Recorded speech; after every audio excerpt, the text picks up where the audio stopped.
जंतर मंतर पर फिर शुरू हुआ बड़ा छात्र आंदोलन। मोदी सरकार की बड़ी मुश्किलें। आंदोलन 2.0 का आगाज। क्या फिर होगा इस्तीफा? क्या मोदी सरकार ने छात्रों से किया अपना वादा तोड़ दिया है? क्या जिन युवाओं ने सरकार के आश्वासन पर आंदोलन स्थगित किया था वही अब फिर से जंतर मंतर पर लौट आए हैं? क्या आंदोलन का दूसरा चरण शुरू हो चुका है या ये सिर्फ कुछ संगठनों का प्रदर्शन है? और सबसे बड़ा सवाल, क्या आने वाले दिनों में ये आंदोलन देशव्यापी रूप ले सकता है? आज के इस रिपोर्ट में मैं आपको दिखाऊंगी कि जंतर मंतर की तस्वीरें क्या हैं, छात्र नेताओं के दावे क्या हैं, सरकार का पक्ष, दीपके का बड़ा बयान, एफआईआर विवाद और आखिर क्यों एक बार फिर छात्र आंदोलन सुर्खियों में आ गया है। नमस्कार, मैं हूं आपके साथ रिया सिंह और आप देख रहे हैं पीआरबी। देखिए, पिछले कुछ दिनों से छात्र आंदोलन को लेकर देश की राजनीति में लगातार हलचल बनी हुई है। जंतर मंतर पर फिर से छात्रों और युवा संगठनों की मौजूदगी ने इस बहस को दोबारा तेज कर दिया है। और आपको पता ही होगा कि हाल ही में देश भर में प्रतियोगी परीक्षाओं से जुड़े विवादों और पेपर लीक के आरोपों के बाद छात्रों में व्यापक नाराजगी देखने को मिली। क्या राज्यों के छात्र दिल्ली के जंतर मंतर पहुंचे और आंदोलन फिर से शुरू किया? उनकी मुख्य मांग थी कि परीक्षा प्रणाली में पारदर्शिता लाई जाए, दोषियों पर कार्रवाई हो और छात्रों के भविष्य की सुरक्षा सुनिश्चित की जाए। इसी बीच हमने शिक्षा मंत्री का इस्तीफा भी देखा।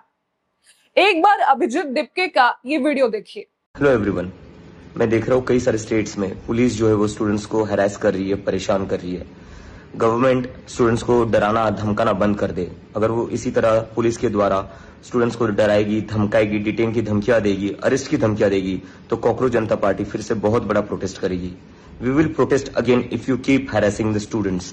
Stop harassing the students. अब फिर से प्रोटेस्ट का डंका बज चुका है। दीपके भी आने को रेडी हो चुके हैं। दीपके की अभी अभी महाराष्ट्र में एंट्री हुई है अपने घर वापसी के लिए, और घर वापसी पर जो बयान आया है उस बयान में दीपके ने साफ साफ कहा है कि अगर यूथ जो है, जो प्रोटेस्टर्स हैं, उनके खिलाफ कोई एक्शन होता है, अगर अपने वादों से पीछे हटती है मोदी सरकार, तो फिर से हम बड़ी तैयारी में हैं। तो दीपके की और सीजेपी की ये तैयारी फिर से प्रोटेस्ट को आगाज दे रही है। अगर ये आंदोलन फिर से उसी आंदोलन जैसे सकूल अख्तियार कर लेता है तो क्या ये बार मोदी जी का नंबर है? मोदी जी का इस्तीफा होगा? सरकार गिर जाएगी? देखिए, जितने भी आंदोलनकारी हैं या आंदोलन से जुड़े लोग हैं, उनका एक लाइन में सीधा सीधा कहना है कि अगर इस बार आंदोलन होगा तो किसी प्रधान के लिए, सरपंच के लिए और मुखिया के इस्तीफे के लिए मांग नहीं होगी। वो सीधा सीधा प्राइम मिनिस्टर के लिए, यानी प्रधानमंत्री, प्रधान के लिए नहीं, प्रधानमंत्री के इस्तीफे के लिए मांग होगी। और इस बार कोई कॉन्स्टिट्यूशन क्लब में नड्डा और जितेंद्र सिंह का झांसा नहीं चलेगा। देखिए, जंतर मंतर का नाम सुनते ही ये लगने लगता है कि खबर बड़ी ही होगी, और इस बार भी सबसे बड़ी खबर है ये। जी हाँ, जंतर मंतर भी आयशा एफआईआर के यूथ, उसके जो स्टूडेंट्स विंग के मेंबर्स हैं, इकट्ठा हो चुके हैं और वो जो है प्रोटेस्ट शुरू कर दिए हैं। अब आप सोचेंगे एक प्रोटेस्ट तो खत्म हो गया, तो दूसरा क्यों? देखिए, युवाओं की ये भीड़ मोदी के खिलाफ पिछले आंदोलन से बड़ा आंदोलन करने की तरफ इशारा कर रही है, यानी मोदी के खिलाफ आंदोलन 2.0 का आगाज हो गया है। अगर ये आंदोलन फिर से उसी आंदोलन जैसे सकूल अख्तियार कर लेता है तो क्या इस बार मोदी जी का नंबर है? मोदी का इस्तीफा होगा और क्या सरकार गिर जाएगी? देखिए, कई छात्र नेताओं का दावा है कि आंदोलन खत्म नहीं हुआ था, बल्कि सरकार के आश्वासन पर उसे केवल स्थगित किया गया था। उनका कहना यह भी है कि यदि वादे पूरे नहीं होते हैं तो आंदोलन दोबारा शुरू होना तय था। अब आपको बताते हैं कि वो कौन से वादे थे, वो कौन सा विवाद था जिसकी मांगे ये छात्र कर रहे हैं। सबसे बड़ा विवाद एफआईआर को लेकर है। प्रदर्शनकारियों का आरोप है कि जिन छात्रों के खिलाफ मामले दर्ज किए गए थे उन्हें वापस लेने का भरोसा दिया गया था, लेकिन अब भी कई जगह कार्रवाई जारी है और कुछ मामलों में छात्रों की पहचान सोशल मीडिया गतिविधियों और अन्य जानकारियां जुटाई जा रही है।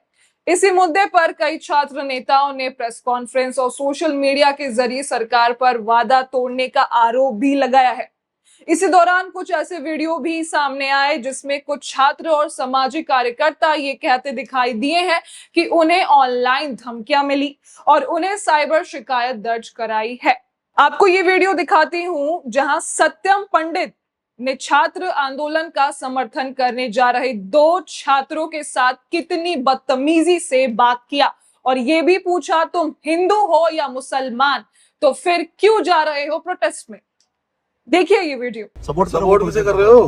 हाँ कर तो नहीं, बताइए। किस लिए कर रहे हो सपोर्ट? क्या नाम है तुम्हारा? आयुष। किस लिए कर रहे हो सब? क्या नाम है? पूरा नाम क्या है? आयुष रंजन। आयुष रंजन। हिंदू हो वो हाँ, या मुल्ला हो? हिंदू। तो फिर इस पार्टी को क्यों सपोर्ट कर रहे हो?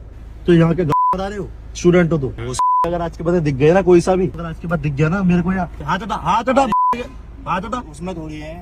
हाथ हटा, हाथ हटा। देखा आपने ये वीडियो। अब क्या बीजेपी सरकार में छात्रों को अपने अधिकारों की बात करने से पहले अपनी पहचान साबित करनी होगी? अगर छात्र सुरक्षित महसूस नहीं करेंगे तो लोकतंत्र कैसे मजबूत होगा? खैर, ये तो भाजपा की शुरू से ही ऐसी गुंडागर्दी हमने देखी है। अब ये पूरा मामला केवल छात्र आंदोलन तक सीमित नहीं रहा, बल्कि ऑनलाइन ट्रोलिंग और डिजिटल सुरक्षा का मुद्दा भी हो चुका है।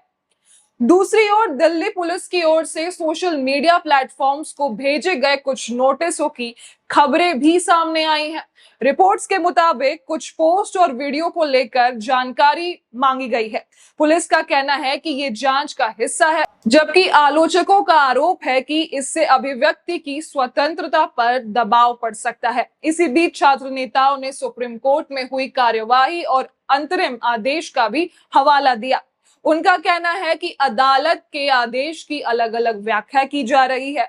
कुछ नेताओं का दावा है कि सरकार अदालत के आदेश का इस्तेमाल एफआईआर जारी रखने के लिए कर रही है, जबकि सरकार की ओर से इस विषय पर अलग कानूनी दृष्टिकोण रखा गया है।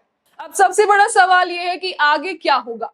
फिलहाल छात्र संगठनों का कहना है कि जब तक उनके खिलाफ दर्ज मामलों को वापस नहीं लिया जाता, आंदोलन के दौरान किए गए आश्वासनों पर स्पष्ट कार्रवाई नहीं होती और परीक्षा सुधारों को जमीन पर लागू नहीं किया जाता, तब तक उनका विरोध जारी रहेगा और एक बार फिर से प्रोटेस्ट चालू होने के आसार यहां पर बनते दिख रहे हैं। जहां छात्रों ने अपने बयान दिए तो दूसरी तरफ सरकार का कहना है कि परीक्षा प्रणाली में सुधार की दिशा में कई कदम उठाए जा चुके हैं और कानून के अनुसार ही आगे की कार्रवाई होगी। ऐसे में एक बार फिर जंतर मंतर राजनीतिक और छात्र आंदोलन का केंद्र बनता दिखाई दे रहा है, जहां आने वाले दिनों में आंदोलन की दिशा इस बात पर निर्भर करेगी कि सरकार और आंदोलनकारी संगठनों के बीच बातचीत किस नतीजे पर पहुंचती है। आपको बता दूं कि आईसा अध्यक्ष नेहा बोरा ने बिहार डीजीपी से मुलाकात कर मुकदमे वापस लेने की मांग की है। देखिए, नेहा बोरा एशिया की राष्ट्रीय अध्यक्ष और जवाहरलाल नेहरू विश्वविद्यालय की शोधार्थी हैं, जो छात्र आंदोलनों से सक्रिय भूमिका के लिए जानी जाती है। उन्होंने छात्र मुद्दों को लेकर आंदोलनों का नेतृत्व किया और 23 दिनों की भूख हड़ताल समेत कई प्रदर्शन में प्रमुख चेहरा बनकर सामने आई हैं। आईसा अध्यक्ष नेहा बोरा ने बिहार डीजीपी से मुलाकात कर मुकदमे वापस लेने की मांग की। इस दौरान उन्होंने कहा कि छात्र आंदोलन के बाद सरकार ने प्रदर्शनकारियों पर दर्ज मुकदमे वापस लेने और गिरफ्तार छात्रों की रिहाई का भरोसा दिया था, लेकिन अब समझौता से पीछे हट रही है। नेहा बोरा ने आरोप लगाया कि पूरे बिहार में छात्र नेताओं, आंदोलनकारियों और विपक्षी कार्यकर्ताओं को लगातार निशाना बनाया जा रहा है, जो लोकतांत्रिक अधिकारों का उल्लंघन है। उन्होंने डीजीपी को ज्ञापन सौंपकर छात्रों और छात्र नेताओं पर दर्ज सभी मुकदमे तत्काल वापस लेने, गिरफ्तार महिला एक्टिविस्टों सहित सभी आंदोलनकारियों की रिहाई सुनिश्चित करने तथा पुलिस कार्रवाई की समीक्षा करने की मांग की है। यही कारण है कि विवाद लगातार बढ़ता दिखाई दे रहा है। जंतर मंतर पर मौजूद प्रदर्शनकारियों का कहना है कि यदि गिरफ्तारियां जारी रही और छात्रों पर कार्रवाई नहीं रुकी तो देश भर में फिर से प्रदर्शन शुरू किए जाएंगे। कुछ छात्र नेताओं ने यहां तक कहा कि पिछली बार से बड़ा आंदोलन देखने को मिल सकता है। हालांकि ये भविष्य की संभावना है। अभी ये कहना जल्दबाजी होगा कि आंदोलन कितना बड़ा होगा या उसका राजनीतिक प्रभाव क्या होगा। इस पूरे मामले का दूसरा पक्ष भी समझना बहुत जरूरी है। सरकार का कहना है कि कानून व्यवस्था बनाए रखना उसकी जिम्मेदारी है और यदि कहीं कोई जांच चल रही है तो ये कानूनी प्रक्रिया के तहत होगी। यानी एक तरफ छात्र संगठन इसे वादा के खिलाफ बता रहे हैं तो दूसरी तरफ सरकारी एजेंसियां इसे सामान्य कानूनी कार्रवाई कर रही है। फिलहाल निगाहें सरकार के अगले कदम और छात्र संगठनों की आगामी रणनीति पर टिकी है। क्या दोनों पक्ष बातचीत के लिए कोई समाधान निकाल पाएंगे या फिर ये आंदोलन और बड़ा रूप लेगा? इसका जवाब आने वाले दिनों में साफ हो जाएगा। लेकिन इतना तो तय है कि जंतर मंतर से उठी ये आवाज एक बार फिर देश भर में छात्र राजनीति और शिक्षा व्यवस्था को लेकर नई बहस छेड़ चुकी है। इस पूरे मामले पर आपकी क्या राय है? क्या सरकार को छात्रों की सभी मांगे मान लेनी चाहिए या फिर कानूनी प्रक्रिया का इंतजार करना चाहिए? अपनी राय हमें कमेंट बॉक्स में जरूर बताइए। अगर आपको ये वीडियो पसंद आई हो तो इसको लाइक करें, शेयर करें, चैनल को सब्सक्राइब करना ना भूलें। मिलते हैं अगले वीडियो में। देखते रहिए PRB।